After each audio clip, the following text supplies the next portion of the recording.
Hello everyone, welcome back to my channel. Pusparanina mayambu ikongna khurumjari. Ngasigi topic asidi subscriber singnasu khonbirakpa topic oina ai laukachare. Five superfood for here koigi samda phagadaba food khara chinjak khara gi maramda ai haijarake. ꯑꯗꯨꯒ ꯑꯩꯅ ꯃꯌꯥꯝꯗ ꯍꯥꯏꯖꯅꯤꯡꯕꯗꯤ ꯁꯝ ꯐꯕ ꯍꯥꯏꯔꯤꯁꯦ ꯑꯩ ꯏꯁꯥꯗ balance nutrition ꯑꯣꯏꯔꯕ ꯆꯥꯔꯕ ꯑꯦꯗꯨꯀꯦꯠ ꯀ꯭ꯋꯥꯟꯇꯤꯇꯤꯗ ꯆꯥꯕꯤꯕ ꯑꯗꯒꯤ ꯑꯩꯈꯣꯏꯒꯤ ꯏꯁꯤꯡ ꯐꯖꯅ ꯊꯛꯄ ꯑꯦꯛꯁꯔꯁꯥꯏꯁ ꯇꯧꯕ ꯁꯨꯝꯕ ꯅꯤꯌꯣꯝ ꯃꯌꯥꯝꯁꯦ ꯂꯥꯏꯐ ꯁ꯭ꯇꯥꯏꯜ ꯀꯩꯀꯩ ꯐꯖꯅ ꯇꯧꯕ ꯃꯇꯝꯗ ꯑꯗꯨꯝ ꯐꯔꯛꯄꯅꯦ ꯑꯗꯨꯕꯨ ꯉꯁꯤꯒꯤꯁꯤꯅ ꯁꯝ ꯐꯕꯗꯨꯗ ꯍꯦꯟꯅ ꯏꯟꯐꯦꯁꯤꯁ ꯑꯣꯏ ꯍꯥꯏꯗꯤ ꯆꯤꯟꯖꯥꯛꯁꯤꯡꯁꯦ ꯆꯥꯔꯒ ꯍꯦꯟꯅ ꯍꯦꯜꯞ ꯇꯧꯔꯛꯄꯗꯣ ꯁꯝ ꯐꯔꯛꯄꯗ ꯁꯝ ꯀꯦꯟꯕ ꯈꯣꯠꯄ ꯒ꯭ꯔꯣꯠ ꯂꯩꯕ ꯈꯣꯠꯄꯁꯤꯡ ꯐꯍꯟꯅꯕꯒꯤꯗꯃꯛꯇ ꯑꯗꯨꯒꯤ ꯃꯌꯥꯝꯗꯨꯗ ꯍꯦꯜꯞ ꯇꯧꯕ ꯆꯤꯟꯖꯥꯛ ꯀꯩꯅꯦ ꯑꯍꯥꯟꯕꯗ white butter से vitamin A, E, K, omega 3 protein iron सोइनली लोइना यावे अदो अयामबना युमदा फंगबा युमदा सेमजाबा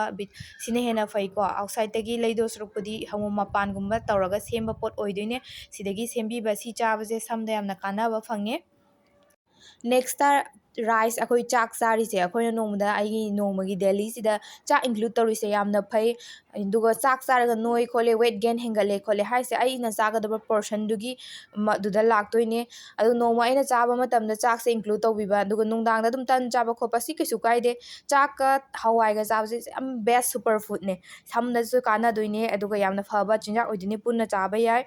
अदुगा मोइदगी कै फंगनी कार्ब्स का प्रोटीन का पुंजन्नदुइने अदुगा कै कॉम्बिनेशन जे यामना अफबनेबा अदुगा एमिनो एसिड सिंजे फंगक्तोइने अदुगा समदा नरिशमेंट पीबा कानाबा फंगे अदुगा खुइना खिचड़ी टाइप ता समाइना चाका हवाइगा थोंगगा चाबा खितंग अदुमाइना तौरगसु हेना सुपर फूड अमा फंगे सिदा समदसु कानै next dry fruits and nuts dry fruits तगी आलमंड लौखत आलमंड ख्वाइदगी बेस्ट ने समगी दमकता अदुस आलमंड से इसिंग द तिंगागा ओइना चाबियो मागी न्यूट्रिएंट सिंगदो हेना फंगनबा अदुगा वालनट से हाईएस्ट एंटीऑक्सीडेंट ने अदुगा ओमेगा 3 फैटी एसिड सु फंगे समदा याम थिना कानाबा कोई नट्स अमने अदुना आलमंड गा वालनट का से अदुम इंक्लूड तौबिरो नेक्स्ट कोई किसमिस सिगे कोई अंगूर अकंग बजे सिजु वालनट के हेक मथंग दा हाईएस्ट एंटीऑक्सीडेंट ने सिसु यामना कानाबा पी अदुगा प्रून से ड्राई ओइना लाकपने कोई हाइखा गी फॉर्म दा तुमाइन तौबो मोंगने अदो आउटसाइड तगी अदुम ड्राई फॉर्म दा अदुम फंगबने को सिसु समदा कानाई अदो आइना हाइसिदी फ्रेश ओइना चाबा हैरासु चाबी है अदो ड्राई ओइबा पोसिंग दे कई फगे हाबदो आइना हाइरकपने नेक्स्ट फिग सिजु ड्राई ओइना पैकेट कुंबदा लाकपने आइना चारिबा ओट्स कुंबा अदगी स्मूदी कुंबदा अदुम हापगा मिक्स तौहनबा अदुगा करी अदुम संगोंगुंबागा हापगा अदुम मिक्स तौरगा सेमसु कैसु काइदेको सि इसिंगदा तिंगथोगा चाबने फिग सिजु नेक्स्ट यामरु ओइबा सीड्स की मरु मरांगी मरामदा हाइजरके चिया सीड्स समदा यामना कानाबा स्किन दसु वेट लॉस दसु सिजनबा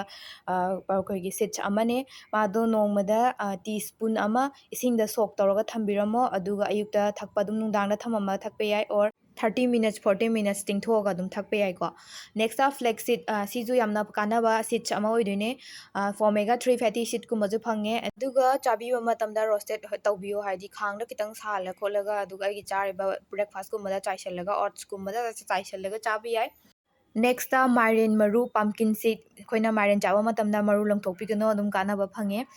अदुगा सिना ड्राई ओइना लागा रोस्टेड ओइना चाबा अदुम ngौरा चाबी याय सिजना रो पम्पकिन सीड ने सिजना इसिंगदा तिंगागा अदुम ब्रेकफास्ट कुमदा चाइसला चाबा खोपा यारे सोक तौरगदी थमदोइने नेक्स्ट यूबीदगी मीडियम चेन ट्राइग्लिसराइड हाबा हेल्दी फैट अमा फंगे सिदगी समदा नरिशमेंट पीरगा कानाबा कोइना यूबी था ओइना सिजनरिबा यूबी ओइना नोमा खितंग मचेट अमा चाबा यूबी मही थकपा अदगी कोई यूबी जे ग्राइंड तौथोगा कोकोनट मिल्क कुंबा सेमबा दे लैरगसु कोकोनट मिल्क कुंबा दुम सेमबा याय सिगुंबा चाबीबा नोमदा आइगी चारिबदु इंक्लूड तौबिबा नुमितुदा थाव मयम चाबा नतबा चमना चाबा नुमित यूबी मचेट अमा चाबीबा याम हेंजना चाबजु फटेको अदुवा आइगी समजे सुमाइना मयम फॉलो तौबा मतमदसु फगलक्त्रबा खोटपा तौरगदी अदोमगी कहनी विटामिन B12 डेफिशिएंसी कुंबा लेरंबा याय अदुगा विटामिन D3 कुंबा चेक तौथोकपियो अदुगा विटामिन C वाटलगसु इम्यून गुंबा सोलगसु समदा नरिशमेंट फंगदे मतंग सिदा कमन ओइबा समगी मतंगददी लोशनजरगे मयामना खनबिरपो टॉपिक सिंग आई तपना तपना लोइ लखचगे सपोर्ट तौबिबगी अदुगा सब्सक्राइब मैम तौबिबगी दमक्तसु हेना हेना थागचरी थैंक्स फॉर वाचिंग